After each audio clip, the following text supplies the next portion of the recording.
These are the regulations for the guilt offering, which is most holy. The guilt offering is to be slaughtered in the place where the burnt offering is slaughtered, and its blood is to be splashed against the sides of the altar. All its fat shall be offered.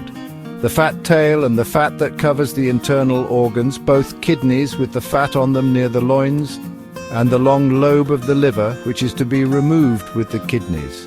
The priest shall burn them on the altar as a food offering presented to the Lord. It is a guilt offering. Any male in a priest's family may eat it, but it must be eaten in the sanctuary area. It is most holy. The same law applies to both the sin offering and the guilt offering. They belong to the priest who makes atonement with them. The priest who offers a burnt offering for anyone may keep its hide for himself. Every grain offering baked in an oven or cooked in a pan or on a griddle belongs to the priest who offers it, and every grain offering, whether mixed with olive oil or dry, belongs equally to all the sons of Aaron. These are the regulations for the fellowship offering anyone may present to the Lord. If they offer it as an expression of thankfulness, then, along with this thank offering, they are to offer thick loaves made without yeast and with olive oil mixed in, thin loaves made without yeast and brushed with oil, and thick loaves of the finest flour, well kneaded and with oil mixed in. Along with their fellowship offering of thanksgiving, they are to present an offering with thick loaves of bread made with yeast.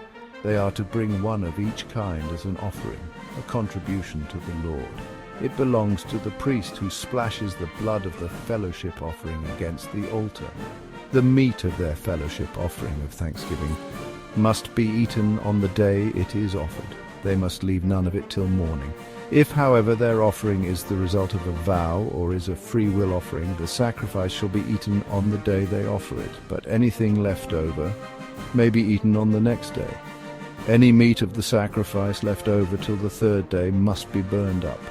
If any meat of the fellowship offering is eaten on the third day, the one who offered it will not be accepted. It will not be reckoned to their credit, for it has become impure. The person who eats any of it will be held responsible. Meat that touches anything ceremonially unclean must not be eaten. It must be burned up.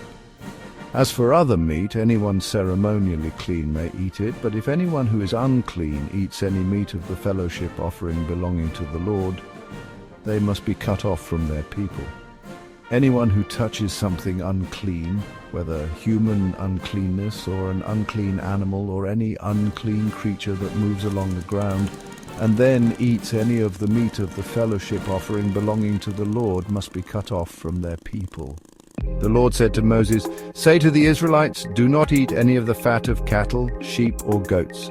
The fat of an animal found dead or torn by wild animals may be used for any other purpose, but you must not eat it. Anyone who eats the fat of an animal from which a food offering may be presented to the Lord must be cut off from their people. And wherever you live, you must not eat the blood of any bird or animal. Anyone who eats blood must be cut off from their people." The Lord said to Moses, "Say to the Israelites, anyone who brings a fellowship offering to the Lord is to bring part of it as their sacrifice to the Lord.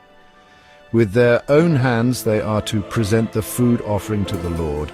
They are to bring the fat together with the breast and wave the breast before the Lord as a wave offering. The priest shall burn the fat on the altar, but the breast belongs to Aaron and his sons. You are to give the right thigh of your fellowship offerings to the priest as a contribution. The son of Aaron who offers the blood and the fat of the fellowship offering shall have the right thigh as his share. From the fellowship offerings of the Israelites, I have taken the breast that is waved and the thigh that is presented, and have given them to Aaron the priest and his sons as their perpetual share from the Israelites.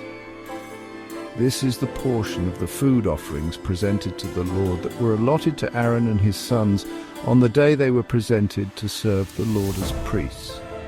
On the day they were anointed, the Lord commanded that the Israelites give this to them as their perpetual share for the generations to come.